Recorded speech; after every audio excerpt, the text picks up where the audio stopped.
राम, बुद्ध, ख्रिस्त, गुरु नानक नाव घेतलं की लगेच त्यांची प्रतिमा डोळ्यापुढे उभी राहते. पण प्रेषित पैगंबर म्हटल्यावर कोणती प्रतिमा तुमच्या डोळ्यांपुढे येते? फक्त पैगंबरच नाही, अल्लाची सुद्धा कुठलीही प्रतिमा, मूर्ती तुम्ही कधी पाहिली आहे का? नसेलच. कारण इस्लाममध्ये अल्लाह किंवा कोणत्याच प्रेषितांचं कुठलंही चित्र कधीच दाखवलं जात नाही. अलीकडच्या काळात जेव्हा सुद्धा हे प्रयत्न झाले तेव्हा त्यांच्यावर तीव्र आणि अनेकदा हिंसक प्रतिक्रिया उमटल्या. पण याचा अर्थ पैगंबरांची चित्र आजवर कधी काढलीच गेली नाहीत असंही नाही. मग हे सगळं प्रकरण काय आहे समजून घेणार आहोत आजच्या सोपी गोष्टमध्ये. आता अल्लाह किंवा प्रेषितांचं चित्र काढण्यावर बंदी आहे का? तर नाही. कुराणमध्ये प्रेषितांचं चित्र काढू नका असं म्हटलेलं नाहीये, पण असं चित्रण मूर्तीपूजेला प्रोत्साहन देणारं आणि म्हणूनच निषिद्ध मानलं जातं. गेल्या 15-20 वर्षात काही वेळा जेव्हा प्रेषितांचं चित्रण करण्याचे प्रयत्न झाले तेव्हा त्यावर किती तीव्र आणि किती हिंसक प्रतिक्रिया उमटल्या ते आपण बघूया. 2005 साली डेन्मार्कच्या युलॉन्स पोस्टेन या वृत्तपत्राने प्रेषित दाखवणारी 12 कार्टून्स काढली होती. मुस्लिम देशांनी यावरना टीकेची झोड उठवली होती. 2010 साली शार्ली एब्दो या फ्रेंच साप्ताहिकानं प्रेषित मोहम्मद एडिटर इन चीफ असल्याची कल्पना करत शरिया एब्दो या नावानं एक विशेषांक काढायचं जाहीर केलं. पुढच्याच वर्षी त्यांच्या पॅरिसमधल्या कार्यालयावर पेटता गोळा टाकून हल्ला झाला. 2012 साली शार्ली एब्दोनं प्रेषित मोहम्मदांचं चित्रण करणारी कार्टून्स प्रकाशित केली. यावरनं 2015 साली त्यांच्या कार्यालयावर कट्टरतावाद्यांनी हल्ला केला, ज्यात 12 जणांचा मृत्यू झाला.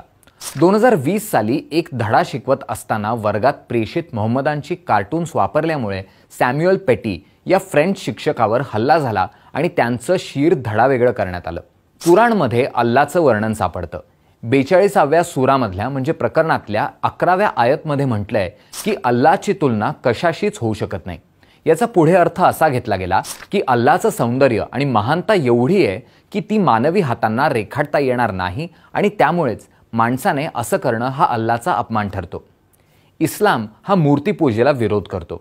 अशा प्रतिमा मूर्तीपूजेला प्रोत्साहन देतात असं मानून त्या न उभारण्याकडेच कल दिसतो. आता कुराणमध्ये अशा चित्रणावर थेट बंदी घातलेली नसली तरी हादीथमध्ये मात्र तसं स्पष्टपणे सांगितलेलं आहे. हादीथ हा प्रेषित मोहम्मद आणि त्यांच्या साथीदारांचं जीवन तसंच त्यांची शिकवण सांगणाऱ्या कथांचा संग्रह आहे. पैगंबरांच्या मृत्यूनंतर तो लिहिला गेला. इस्लाम हा एक धर्म असला तरी त्यात अनेक पंथ आहेत. त्यांच्या वेगवेगळ्या परंपरा आहेत. काही इस्लामिक परंपरांनुसार कुठल्याही जीवांचं, विशेषतः मानवी आकृतींचं चित्रणसुद्धा निषिद्ध मानलं जातं. पण शिया इस्लामच्या काही परंपरांमध्ये ही बंदी थोडी शिथिल आहे. 7व्या शतकात तेव्हाच्या इराणमध्ये म्हणजे पर्शिया देशात प्रेषितांची चित्र तयार केलेली आढळून आली आहेत. अशाच प्रतिमा मंगोल आणि ऑटोमन साम्राज्याच्या काळात सुद्धा सापडल्या होत्या. त्यात पैगंबरांचा चेहरा स्पष्टपणे दाखवलेला नाहीये, पण ते त्यांचं चित्रण आहे हे लक्षात येतं. यूकेतल्या एडिनबरा विद्यापीठाच्या पौलोप मोना सिद्दीकी याविषयी म्हणतात, लोकांनी प्रेम आणि आदराच्या भावनेतून या प्रतिमा काढल्या आहेत आणि त्यांची पूजा करण्याचा कुठलाही उद्देश त्यामागे नव्हता.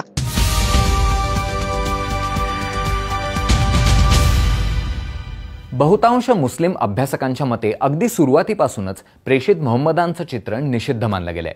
लीड्सच्या मक्का मशिदीचे इमाम कारी असीम यांनी बीबीसीला दिलेल्या मुलाखतीत म्हटलं होतं, प्रेषित मोहम्मदांची जी चित्र उपलब्ध आहेत त्यांचे मध्ययुगातले संदर्भ तपासून घ्यायला हवेत. यातली बहुतेक चित्र त्या रात्रीचं दृश्य मांडणारी आहेत जेव्हा पैगंबरांनी रात्री स्वर्गात प्रवास करून अल्लाची भेट घेतली होती. इस्रा आणि मेराज या चित्रांवरही तेव्हाच्या इस्लामिक तज्ज्ञांनी आक्षेप घेतला होता. कुराण आणि हादीथ यांच्यात या सगळ्याबद्दल मतभिन्नता आहे हे तर स्पष्ट आहे. पण कट्टर वहाबी विचारसरणीच्या उदयापासून हे सगळं अधिक कठोरपणे राबवलं जायला लागलं. या विचारसरणीचा उदय सौदी अरेबियात झाला. तुम्ही एक गोष्ट पाहिली आहेत का?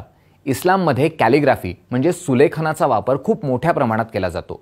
तुम्ही हिंदू किंवा जैन मंदिरांमध्ये देवी देवतांच्या, तीर्थंकरांच्या मूर्ती पाहिल्या असतील, पण मशिदींमध्ये किंवा इस्लामिक वास्तूंमध्ये तुम्हाला जसं नक्षीकाम दिसेल तसंच भिंतींवर कुराणमधल्या ओळी रेखाटलेल्या दिसतील.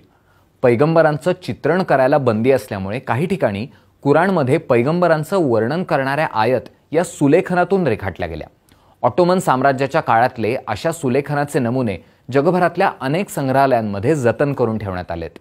अनेक मुस्लिम देशांमध्ये ईशनिंदेचा कायदा आहे, ज्याला ब्लास्फेमी लॉ असं म्हणतात. कोणत्याही प्रकारे अल्लाचा किंवा धर्माचा अपमान केला तर या कायद्यानुसार शिक्षा केली जाते. भारतात मात्र ब्लास्फेमीचा कायदा नाहीये. प्रेषितांच्या चित्रणाबद्दल भारतात विशिष्ट असा कुठला कायदा नाहीये. IPC म्हणजे भारतीय दंड संहितेतलं कलम 295 ते 298 धार्मिक गोष्टींसंदर्भातल्या अपराधांशी निगडीत आहे. याबद्दलच्या कोणत्याही तक्रारी याच कलमांखाली नोंदवल्या जातात. तुम्हाला हा विषय समजला का? फक्त इस्लामच नाही, इतर धर्मांमधल्या सुद्धा आपल्याला कमी माहिती असलेल्या गोष्टींबद्दल आपण BBC मराठीवर आजपर्यंत अनेक अभ्यासपूर्ण लेख प्रकाशित केलेत. ते नक्की वाचा आणि कसे वाटतात आम्हाला जरूर कळवा. धन्यवाद.